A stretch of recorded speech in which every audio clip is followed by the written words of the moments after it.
Hai semuanya, balik lagi sama calon sarjana. Percaya nggak percaya, di Indonesia ada gerakan tak terlihat yang berusaha menghabisi kita semua loh.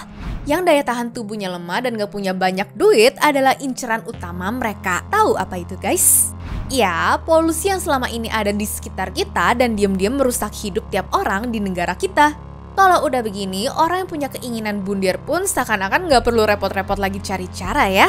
Bukannya tidak berempati nih ya, tapi faktanya ini bakal jadi senjata paling mematikan di masa modern. Hai, aku Jenny dari Calon Sarjana, dan kali ini kita akan bahas polusi di Indonesia yang menyebabkan manusia 100% meninggal lebih cepat namun dengan cara tidak terduga. BTW, kalau kalian suka video ini, jangan lupa kasih likes, share, dan juga subscribe-nya ya guys.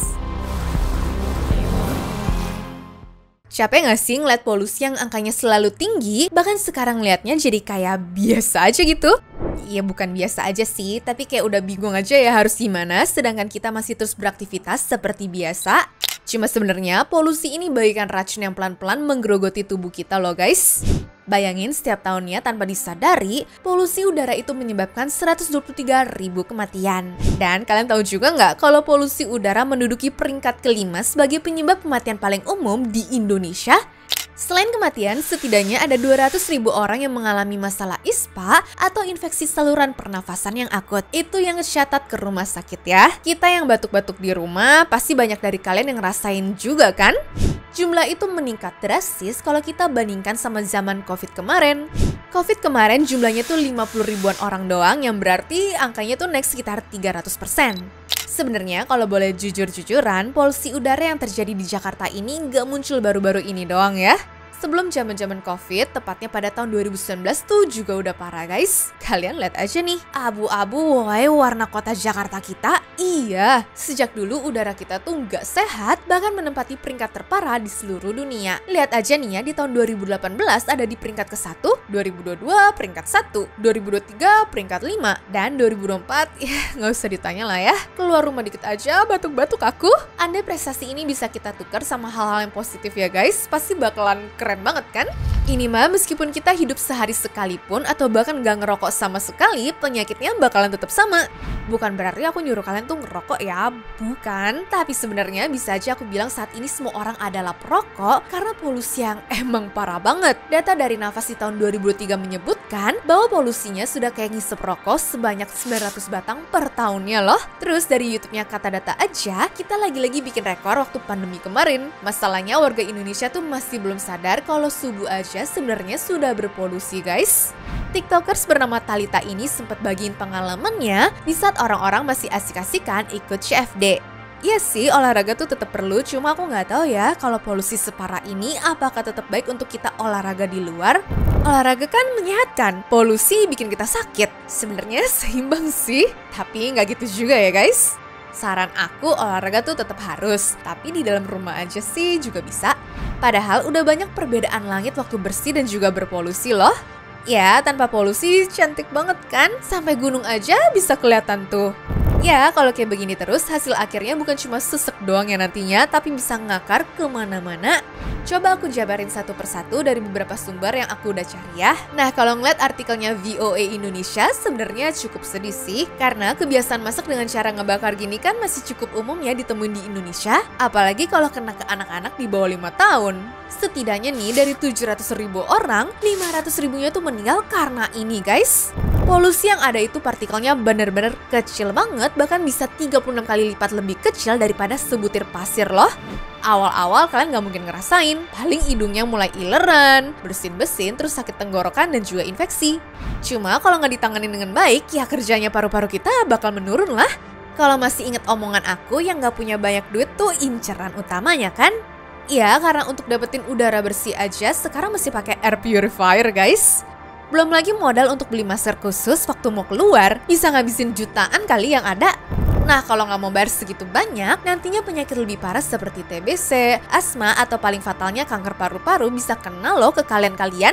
Rekor TBC di Indonesia aja nih udah paling tinggi kedua di dunia dengan estimasi 1 juta kasus dalam setahun. Mana kalau dilihat dari artikelnya Klik Dokter ya, polusi ini bisa ngerembet ke diabetes segala guys. Iya, karena organ dalamnya udah pasti bakal rusak, terutama pankreas yang produksi insulin untuk ngontrol kadar gula di dalam tubuh.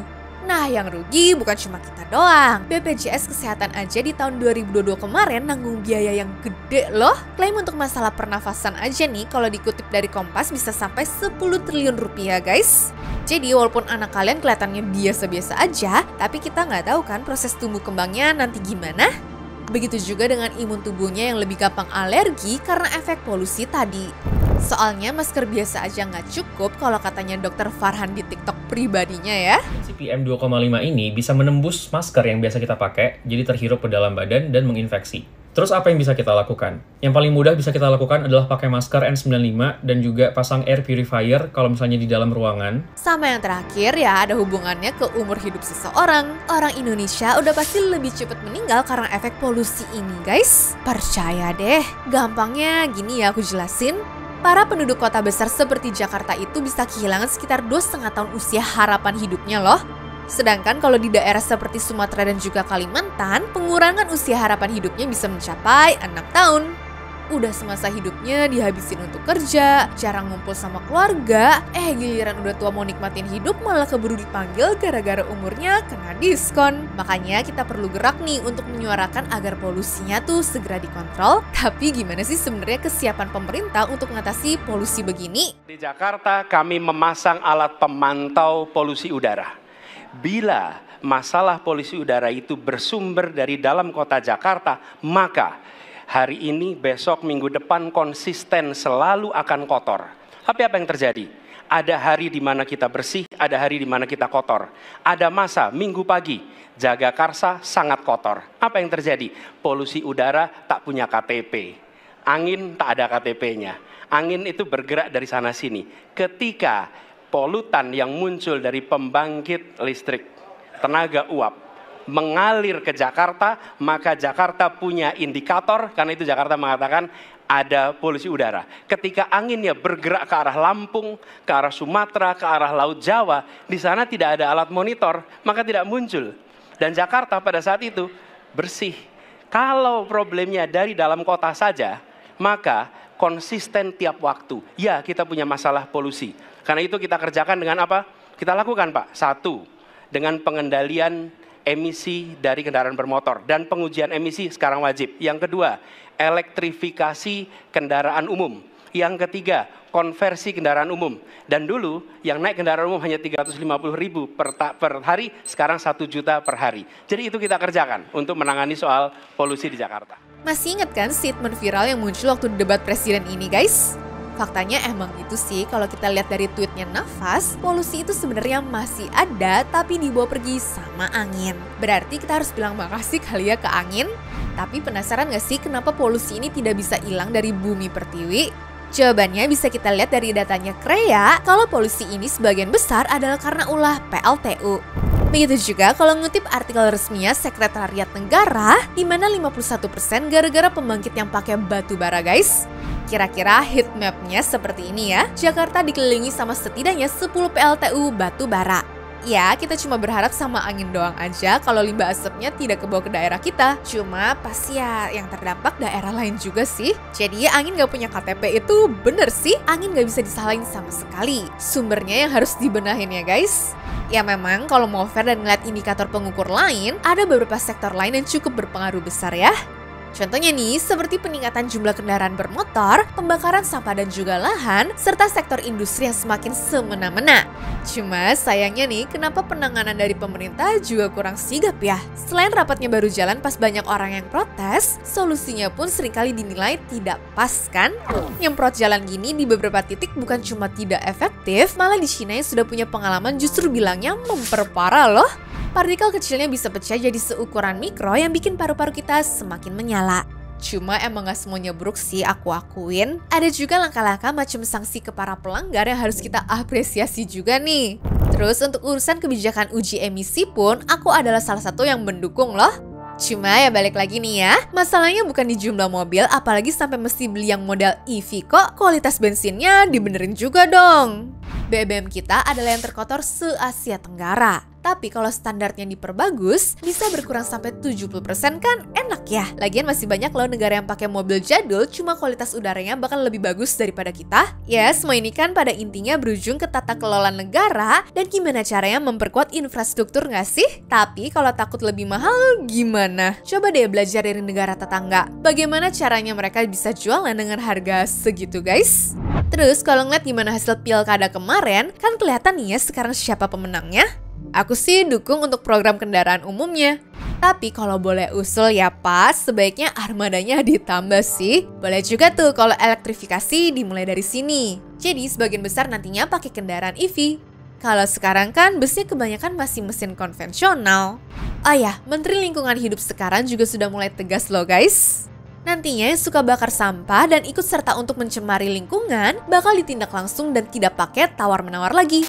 Hal ini jadinya sejalan sama upaya pemerintah yang sudah diusahakan dari dulu. Mulai aturan yang dibenerin dari standar BBM sampai lingkungan, sekaligus mengendalikan kebakaran hutan dan juga lahan ya. Babat sekalian nih Pak yang terang-terangan ngotori lingkungan, dapetin udara bersih yang jadi hak dasar aja kok sekarang sulit banget ya rasanya.